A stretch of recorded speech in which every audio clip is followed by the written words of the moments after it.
ఉమ్మడి నెల్లూరు జిల్లా నాయుడుపేటలో crowd control management మీద పోలీసులకు డీఎస్పీలు అవగాహన కార్యక్రమం నిర్వహించారు. అత్యవసర సమయాల్లో ప్రజలను ఎలా నియంత్రించాలి అనే అంశాల మీద తిరుపతి ఆర్ఐ వెంకటరమణారెడ్డి అవగాహన కల్పించారు. క్లిష్ట పరిస్థితుల్లో జన సమూహాలను ఎలా కంట్రోల్ చేయాలో, శాంతి భద్రతలను ఎలా కాపాడాలో వివరించారు. ఇక ఈ కార్యక్రమంలో శ్రీ సిటీ డీఎస్పీ అలాగే సిఐలు బాబీ సంగమేశ్వరరావు అలాగే మురళీకృష్ణ ఎస్ఐలు పోలీసు సిబ్బంది పాల్గొన్నారు. ఇలా పడుకున్నారంటే ఇప్పుడు అడుగు పూర్తి పెట్టడానికి అవకాశం ఉంటుంది. రెండు చేతులు ఇలా పట్టుకొని ఈ విధంగా మనం లేపాలి.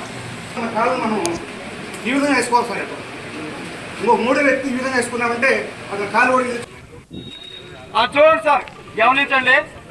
ఇప్పుడు ఇక్కడ మనకి ఇది ఇక్కడ గేట్ ఉంది. ఈ గేట్ లో నుంచి మనము లోపలికి పంపించాలి.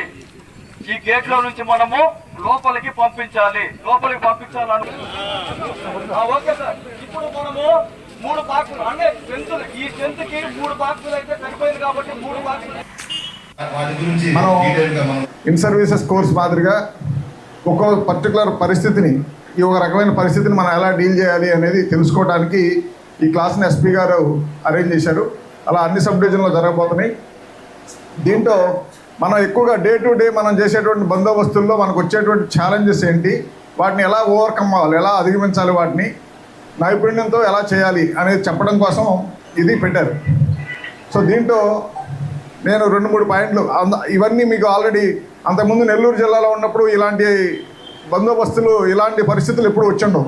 మన తిరుపతి వచ్చిన తర్వాత ఎక్కువ మంది పిలిగ్రిమ్స్, ఎక్కువ వాటిలో ఇలాంటి అవసరం వస్తుంది. సో ఇది దీంట్లో మనం ఎక్స్పర్టైజ్ అంటే మన ప్రాణాన్ని మనం కాపాడుతూ మనం ప్రజల ప్రాణాలను కాపాడాలి. క్రౌడ్ అంటే ఎవరు?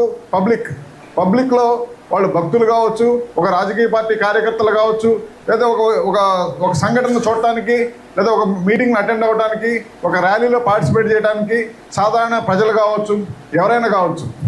సో పోలీస్ అనేది మనం ప్రజల ధన మాన ప్రాణ రక్షణ కోసం ఉన్నాం. వాళ్ళ ప్రాణాలు రక్షించాలి. ఈ విధంగా వేసుకున్నామంటే అతను కాలు ఓడి చూడండి సార్, గమనించండి. ఇప్పుడు ఇక్కడ మనకి ఇది ఇక్కడ గేట్ ఉంది. ఈ గేట్ లో నుంచి మనము లోపలికి పంపించాలి. ఈ గేట్ లో నుంచి మనము లోపలికి పంపించాలని ఓకే సార్. ఇప్పుడు మనము 3 బాక్సులు అంటే స్ట్రెంత్, ఈ స్ట్రెంత్ కి 3 బాక్సులు అయితే సరిపోయింది కాబట్టి 3 బాక్సులు ముఖ్యంగా ఒకవేళ మనం కాలు పెట్టాలని అతను తూర్పుగోదావరి జిల్లా నల్లజర్ల మండలం పోతవరంలో విషాదం